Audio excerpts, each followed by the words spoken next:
Times of Swaraj में कुछ political बातचीत भी कर दें। स्वाभाविक तौर पे जिस तरीके से 4 राज्यों में का चुनाव परिणाम आया है, वो परिणाम स्वाभाविक तौर पे ये सोचने पर मजबूर कर रहा है कि आखिर इस देश की राजनीति जा कहाँ रही है, या इस देश की राजनीति किस दिशा की तरफ बढ़ रहा है, या फिर ये माना जाए कि कांग्रेस का जो वो युग था, उस युग अब समाप्ति की तरफ है। पूरे राजनीति को अगर आप समझिए तो ये राजनीति कांग्रेस के अंदर राहुल और सोनिया के बीच जो एक कसमकस वाली जो राजनीति चली आ रही है पिछले कई वर्षों से, उस राजनीति का हम मानते हैं कि आज फुल स्टॉप हो गया। क्योंकि ये तमाम ऐसे चेहरे हैं जो चेहरे को ना तो राहुल पसंद था, न राहुल उन्हें पसंद करता था।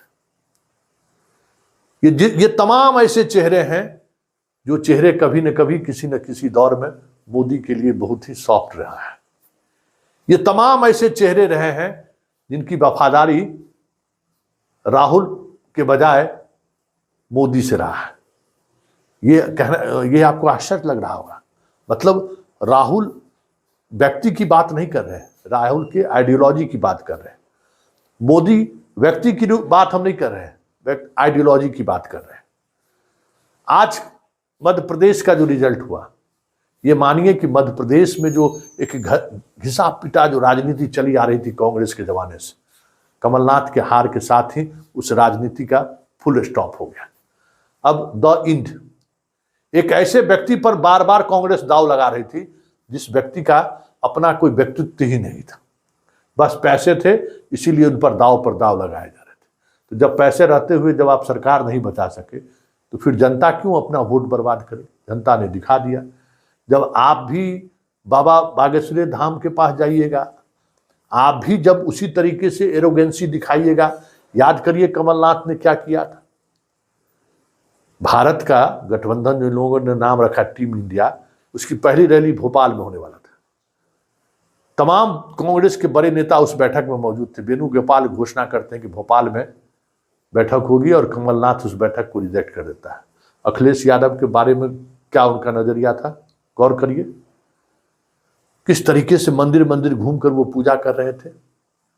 तो आज के दौर में जो आइडियोलॉजिकली जो युद्ध चल रहा है, वार चल रहा है देश में, उस वार में जो मोदी के जो विचारधारा से असहमत लोग हैं, वो आपके साथ क्यों जाते? क्यों वो वोट बाहर निकल कर देते? बड़ा सवाल है ना। आप भी कुछ उसी अंदाज में राजनीति कर रहे थे तो क्यों आपके पास जाते? आप जिन 16 एंकर का विरोध किया था टीम इंडिया ने, आप उसके साथ चल के सेल्फी खिंचा रहे थे। मतलब सीधे सीधे तौर पर राहुल की राजनीति को चुनौती दे रहे थे। बघेल हो चाहे राजस्थान के मुख्यमंत्री गहलोत हो, अडानी के लेकर पूरी मजबूती के साथ राहुल देश में कैंपेन कर रहा है, आप उनके साथ सेल्फी खिंचा रहे हैं। आप राजेश पायलट का विरोध कर रहे हैं। मतलब कांग्रेस चुनाव जीत कर आए, कौन मुख्यमंत्री बने उसके बाद तय हो, इसलिए नहीं, पहले ही पायलट को हम हटा देते हैं। ये सारी चीजें चली।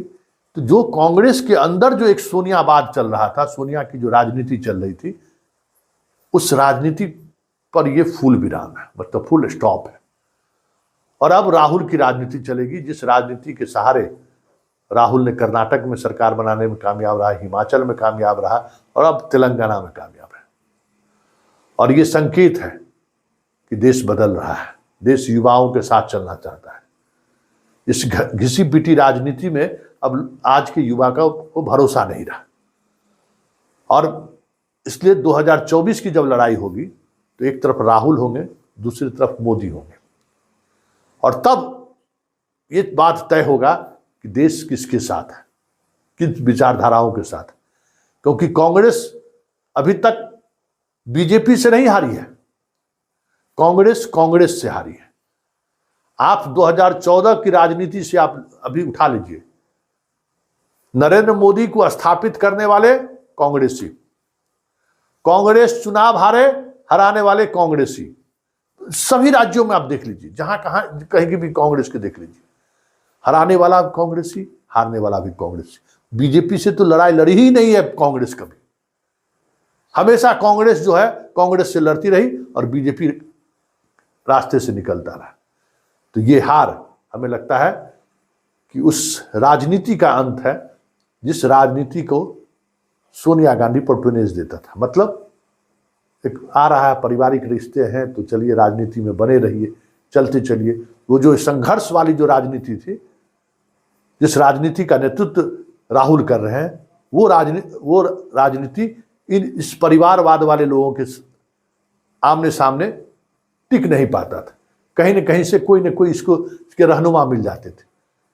तो अब दिग्विजय सिंह हो, गहलोत हो, बघेल हो, कई ऐसे चेहरे हैं बिहार में, अखिलेश सिंह हो, मदन मोहन झा हो, बहुत सारे लोग ऐसे लोग हैं जो बस कांग्रेस की राजनीति करते हैं।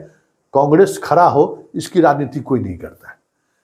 तो ये एक तरीके से इस रिजल्ट को इस अंदाज में भी देखा जा सकता है कि ये हार कांग्रेस की नहीं, सोनिया कांग्रेस की हार है, और तेलंगाना की जीत राहुल कांग्रेस की जीत है।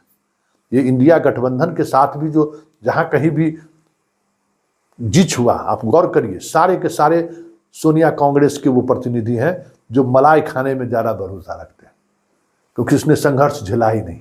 राहुल ने संघर्ष झेला है और राहुल उस संघर्ष के सहारे कांग्रेस को आगे बढ़ाना चाहते हैं। इसलिए यह परिणाम भारतीय लोकतंत्र के लिए एक शुभ संकेत है।